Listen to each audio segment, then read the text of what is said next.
Mesdames et messieurs, bienvenue et merci de suivre les informations sur RTI 1. Voici les titres de cette édition. La feuille de route pour l'élimination de la faim et de la malnutrition sous toutes ses formes en Côte d'Ivoire à l'horizon 2030, dénommé examen stratégique Faim Zéro, a été lancé ce lundi 12 février à l'auditorium de la Caisse d'Abo Plateau en présence du vice-président ivoirien Daniel Kablan Duncan. Le conseil régional de l'AME a organisé les états généraux des forêts de sa région. Il ressort que le couvert forestier de l'AME est fortement dégradé. Des solutions sont envisagées pour sa restauration.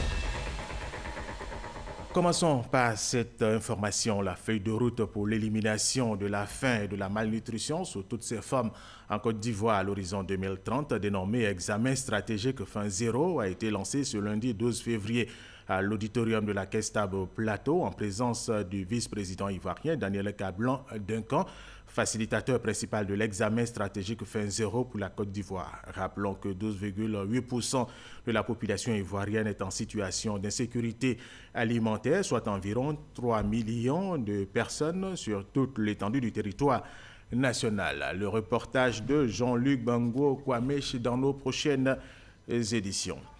Allons tout de suite au deuxième grand titre de cette édition. Le conseil régional de l'AME a organisé les états généraux des forêts de sa région. Il ressort que le couvert forestier de l'AME est fortement dégradé. Des solutions sont envisagées pour sa restauration. Godefroy Okambawa. Immédiatement, et lutter contre les invasions clandestines des forêts classées. Déloger tous les clandestins des forêts classées. Replacer les forêts relativement mieux conservées pour sauvegarder les espèces forestières et la faune. Des décisions en vue de sauver le couvert forestier dans la région de l'AME. Des recommandations issues des états généraux des forêts dans cette zone du sud-est de la Côte d'Ivoire. En moins de 25 ans, le massif forestier de la région a perdu 80% de sa superficie. Souvent, l'État est amené à intervenir sur des questions forestières à la suite de conflits. C'est parce que des sujets importants et préoccupants surviennent sans que l'autorité hiérarchique ne soit informée. Ils prennent une ampleur telle qu'au moment où on les découvre, quelquefois il est trop tard. Et là, ce que les populations ont voulu faire, c'est anticiper. Pour sauver ce qui reste encore de la forêt dans la région de l'AME, l'implication de tous est souhaitée. Il est temps qu'on arrête, parce que nous avons vécu tout ce qui s'est passé à Guiglo, nous avons vu ce qui se passe à Man, et si on y prend garde, nous allons non seulement perdre la terre, mais il va y avoir des problèmes de personnes et des règlements de compte. La forêt demeure une ressource naturelle importante pour la préservation de l'environnement. Deux ministres, celui en charge de la salubrité de l'environnement et du développement durable, et celui des eaux et forêts ont réaffirmé leur engagement à réhabiliter le couvert forestier dans le cadre du projet RED+.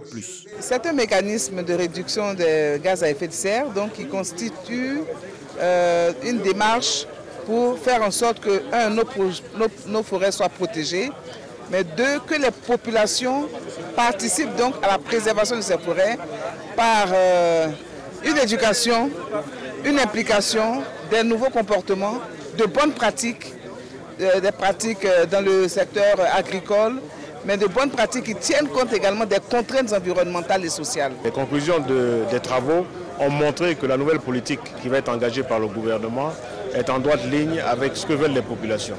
Donc c'est un partenariat gagnant-gagnant, non seulement les populations, mais aussi les industriels du bois, mais également les industriels de la culture du cacao et les autres cultures pérennes. À ce jour, sur les 9 forêts que renferme la région de l'AME, il n'en reste plus que 3. Plusieurs organisations non gouvernementales dans la région ont donc reçu à cet effet des conventions de partenariat dans le cadre du projet RED+. Il s'agira pour elles de mener des actions de reboisement dans différentes localités de la région. Les acteurs de la filière coton sont en stage au siège de la CEIDT à Bouaké. Les réflexions portent sur la relance de cette filière. Kwadjo Kwame, Jean de Dieu Daniel, RTI Bouaké. Dans le cadre du volet coton du projet d'appui au secteur agricole en Côte d'Ivoire, PESAC, l'Intercoton a organisé un atelier portant sur le plan stratégique de développement de la filière assorti d'engagements institutionnels. Ce plan stratégique traduit la vision de l'interprofession sur les 10 années à venir. 50 participants issus des structures cotonnières du ministère de l'Agriculture et du Développement rural ont pendant 3 jours réfléchi sur les différents axes stratégiques devant permettre la relance durable et harmonieuse de la filière. Cet atelier s'inscrit dans la logique de la réforme de la filière. Comment améliorer l'encadrement aux producteurs pour avoir une production de qualité, un rendement de qualité au champ afin d'améliorer le revenu du producteur. L'un des axes stratégiques aussi, c'est la recherche. Comment améliorer la recherche, envoyer des innovations dans la production du coton. Le secrétaire exécutif lance un appel aux partenaires au développement qui soutiennent la filière à poursuivre leurs efforts afin de permettre à la Côte d'Ivoire de se repositionner. La production a chuté de plus de 30% ces 2 dernières années. Nous venons de perdre la 3e position que nous avions l'habitude d'occuper afin que la Côte d'Ivoire puisse occuper encore une fois de plus cette 3e position. Pourquoi pas la 2e position, la 1re position? Soro Yakuba, président du conseil d'administration de l'Intercoton, fonde un espoir certain sur ses travaux pour l'amélioration des conditions de vie des producteurs. La direction générale de la Caisse nationale de prévoyance sociale CNPS a organisé jeudi dernier un déjeuner de presse à Marcory, ici même à Abidjan, pour présenter son projet d'ascension de la couverture sociale. Patricia Omo-Etia y était pour RTI 1. Le déjeuner de presse représente une alternative pertinente par rapport à la conférence de presse. Il facilite l'humanisation et la personnalisation de la relation entre la structure et les journalistes. Un jeu bien compris par la Caisse nationale de prévoyance sociale qui a convié ses réseaux de journalistes à un déjeuner de presse. Le but est de les exhorter à communiquer sur le projet d'extension de la couverture sociale. Près de 90% des travailleurs restent en dehors du champ d'application des régimes d'assurance sociale, selon le directeur des projets de la CNPS. Nous sommes dans un contexte ivoirien où la majorité des actifs n'ont pas de couverture. C'est environ 9 personnes sur 10, 90% de la population, ce qui représente entre 8 à 10 millions. On ne pouvait pas laisser cette population-là en marge alors qu'aujourd'hui nous tendons en tout cas vers un pays, on va dire, moderne. En Côte d'Ivoire, il y a environ 8 millions de travailleurs indépendants. Ce projet prend en compte les travailleurs indépendants que sont les religieux, les transporteurs, les libéraux, les commerçants, les agriculteurs, les artisans, les artistes, etc. Afin de porter haut ce projet pour toucher le maximum de travailleurs, la CNPS entend vulgariser le nouveau système d'information pour atteindre ses objectifs. Nous disons que tout travailleur qui n'a pas de protection sociale vit une situation précaire. Et donc l'État de Côte d'Ivoire, le gouvernement ivoirien et la CNPS mènent un projet ambitieux d'extension de la sécurité sociale aux travailleurs indépendants. Pour Denis Charles Kwasi, il s'agira pour la CNPS à travers ce projet de verser aux travailleurs indépendants des revenus en cas d'interruption temporaire ou définitive de leur activité professionnelle. Les agences du système des Nations Unies se sont retrouvées à Sini pour faire le point de leur coopération avec la Côte d'Ivoire. Elles ont réaffirmé leur engagement à soutenir l'État ivoirien dans sa politique de développement. Mariam Sissé, Abou Sanogo. Faire le bilan de l'année écoulée et dégager les nouveaux axes d'accompagnement de la Côte d'Ivoire sont les motifs qui ont réuni pendant 2 jours les 16 agences des Nations Unies résidant dans le pays.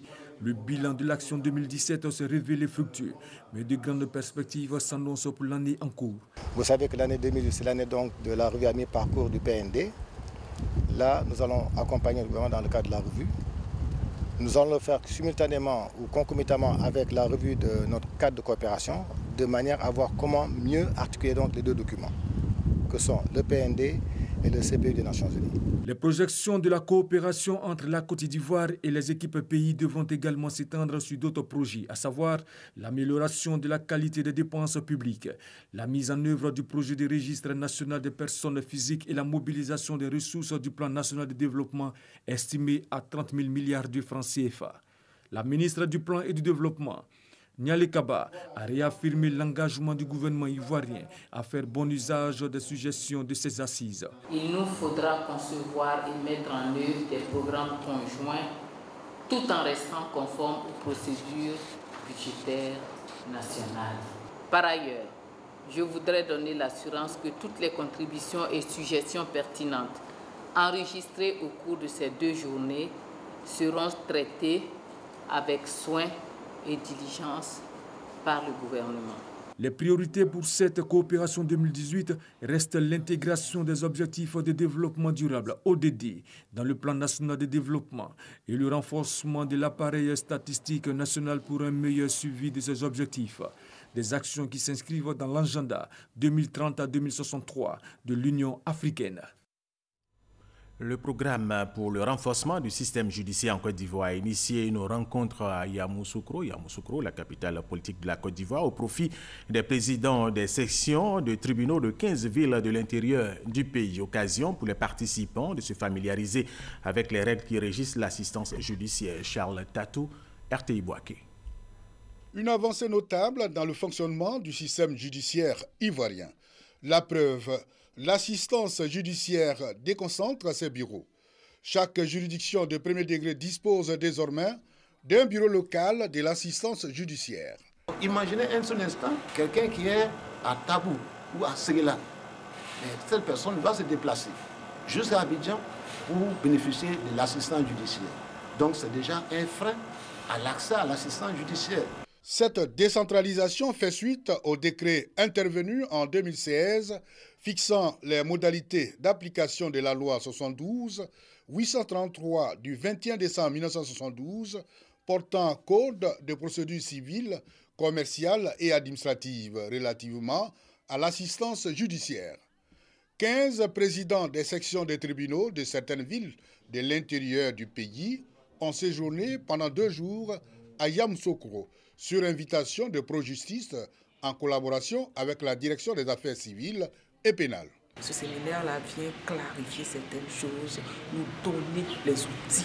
Il s'agit d'accompagner cette opérationnalisation des bureaux locaux en leur prodiguant les conseils pour une bonne gestion des dossiers, des demandes d'assistance judiciaire. Une sensibilisation sur les modalités de l'implication des participants dans la mise en œuvre de l'assistance judiciaire, mais également des échanges sur les pièces à fournir par les pétitionnaires et les actes à délivrer par le bureau local de l'assistance judiciaire ont marqué les travaux de cette rencontre.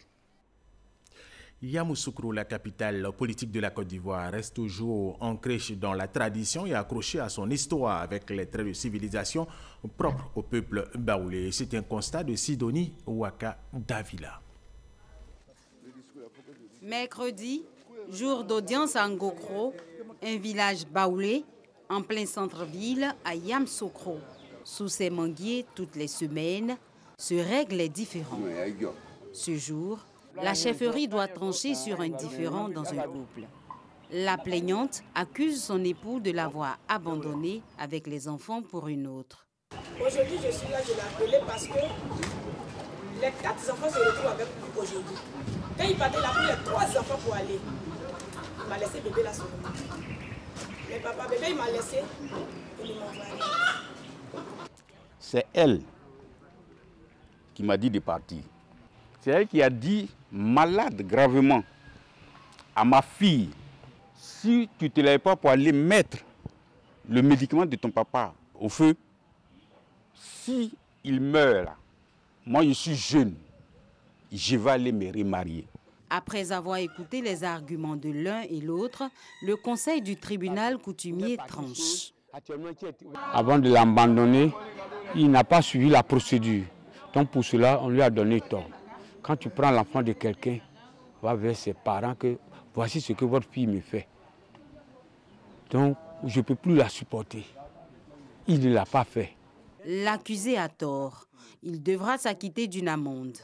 Il doit nous payer un casier de vin plus une bouteille de gin, plus de dédommagement de 50 000 francs à son ex-femme et puis rembourser prix de convocation. Comparativement à la justice moderne, le tribunal coutumier ne sanctionne pas, mais prône plutôt le pardon et la réconciliation. C'est la loi légale, elle allait subir des sanctions dures, mais chez nous, c'est une réconciliation. on n'a qu'à faire une réconciliation, pas de punition grave. Vol, divorce, empoisonnement, litige foncier, la justice traditionnelle gère toutes sortes de conflits. Chaque mercredi, dans le village de Ngokro, c'est environ 8 litiges qui se règlent sur la place publique. Au cours de ces assises, comme dans d'autres rassemblements coutumiers de ce genre, la gestuelle comme le maniement de la langue font l'objet d'interprétations systématiques. Le geste aussi compte beaucoup dans la salutation. La position compte.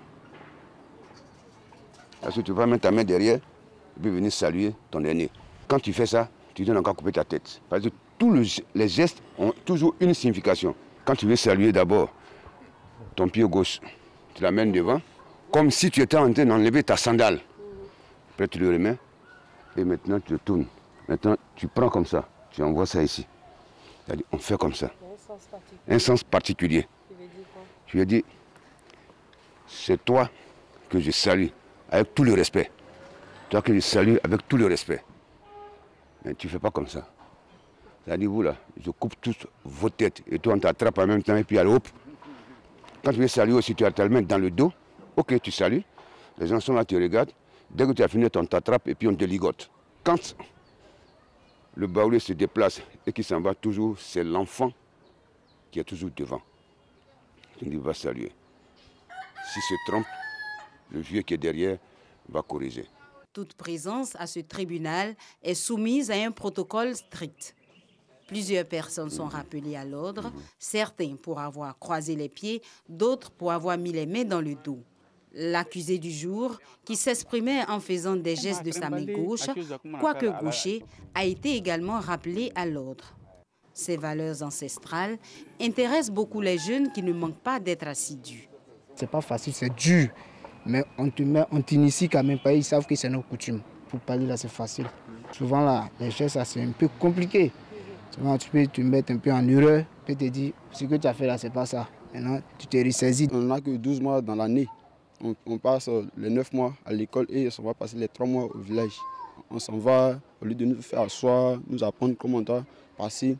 Quand on sera dans un lieu public, hein, comment on doit se comporter, comment ne pas qu'on se trompe. Parce que si tu trompes, tu risques de payer des amendes.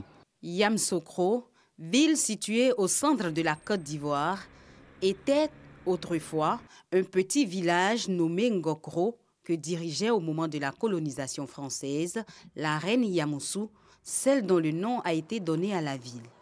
Yamoussoukro, devenue capitale politique et administrative ivoirienne depuis 1983, garde encore les pieds dans la tradition et la tête dans le modernisme.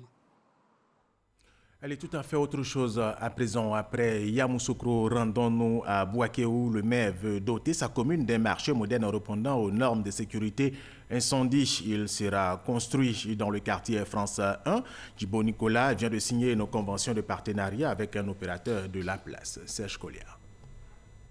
Par cette signature de convention, la mairie de Bouaké et son partenaire prennent un pari, celui d'offrir aux populations du quartier France 1 un marché moderne qui tient compte des exigences en matière de sécurité incendie.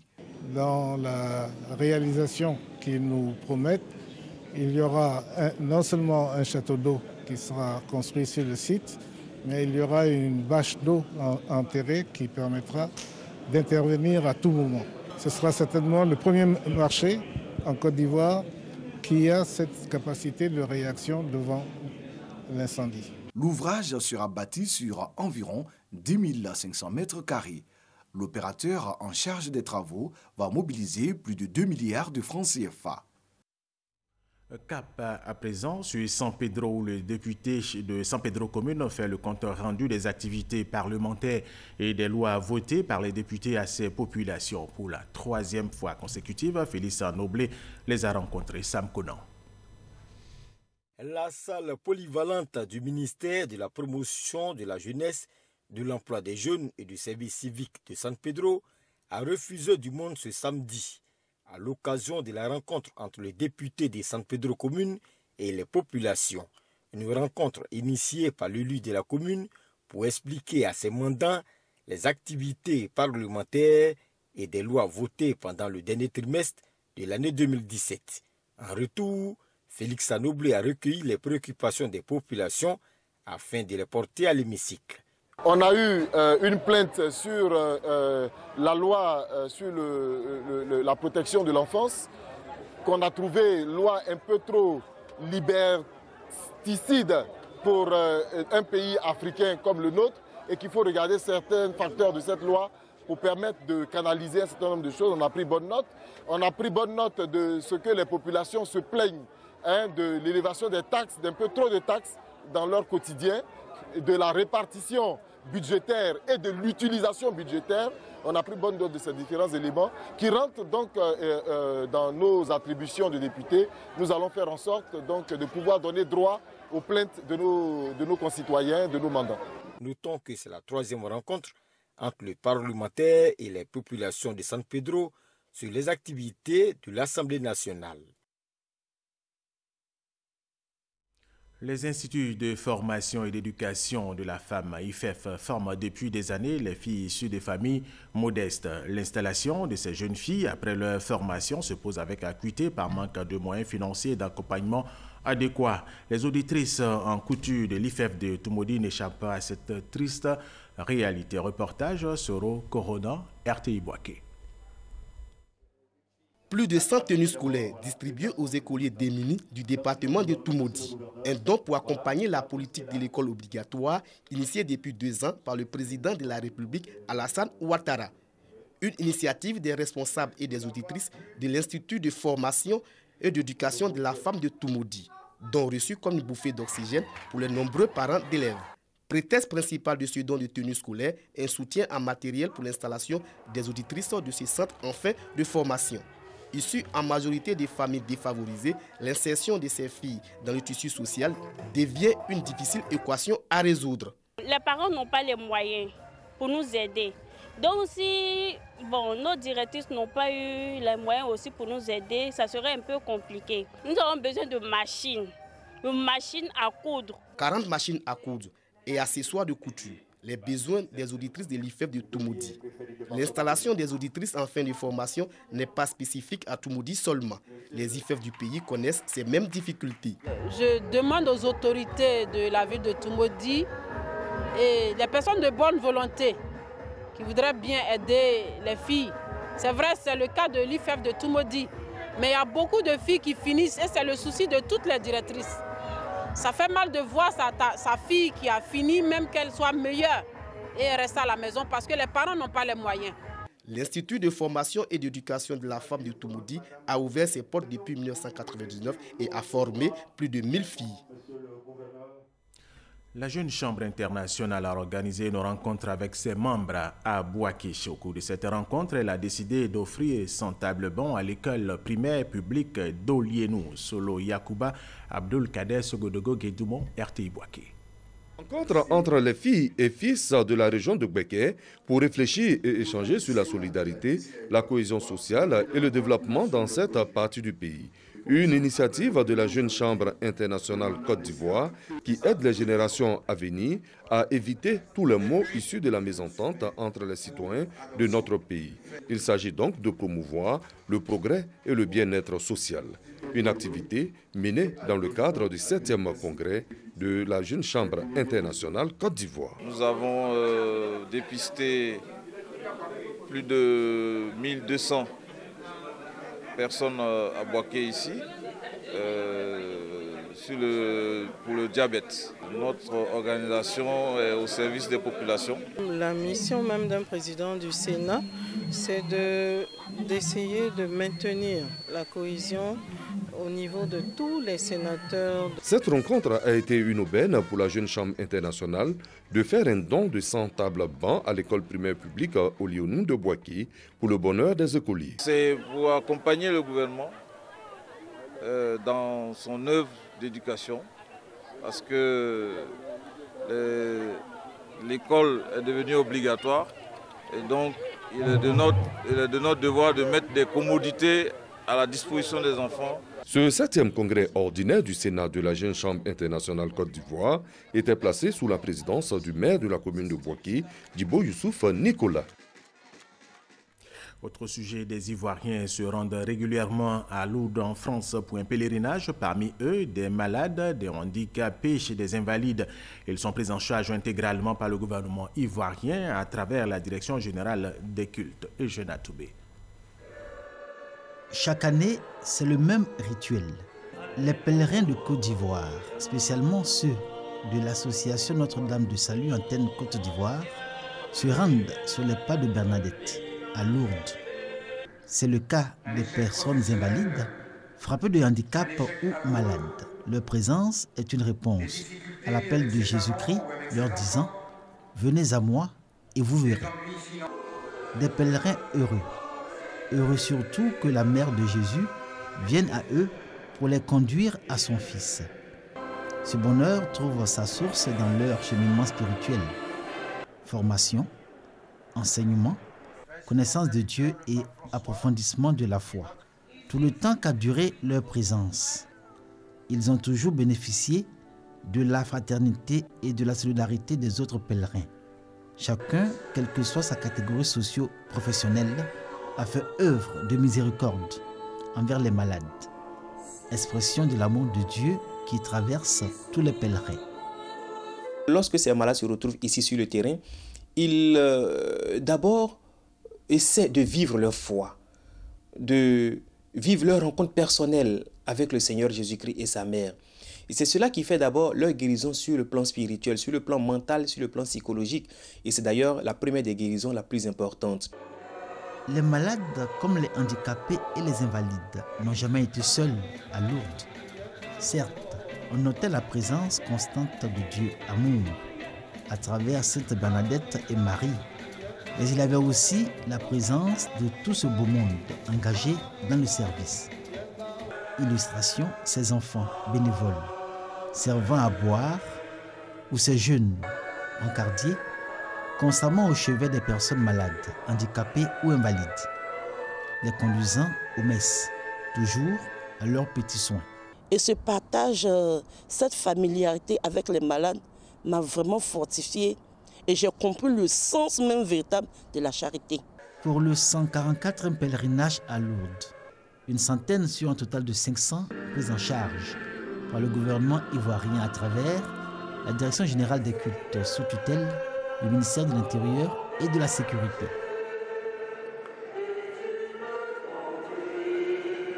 C'est dans un esprit d'unité, de réconciliation, la répercussion immédiate de ces prières-là peuvent permettre à la Côte d'Ivoire de pouvoir aller de l'avant.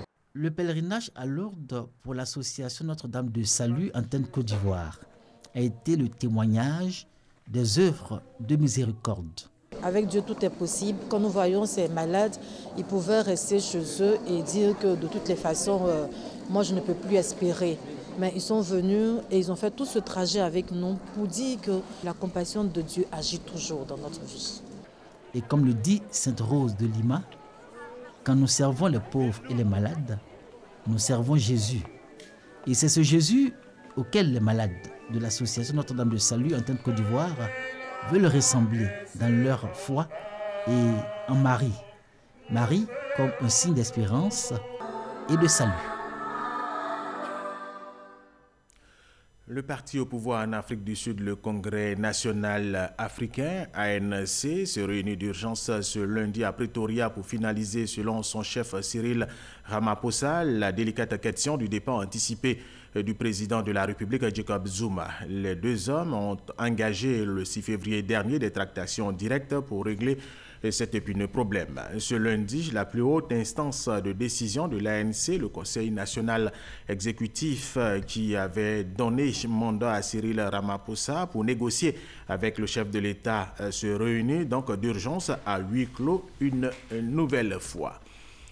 Terminons avec cette information triste. L'ex-ministre Jean-Jacques Béchot est décédé hier dimanche nuit aux environs de 22 h dans sa résidence à Abidjan-Anono. Les raisons de son décès sont pour l'heure inconnues, mais selon ses proches, il était malade depuis plusieurs mois. Voilà, c'est la fin de cette édition. Merci de l'avoir suivi. Restez avec nous sur RTI.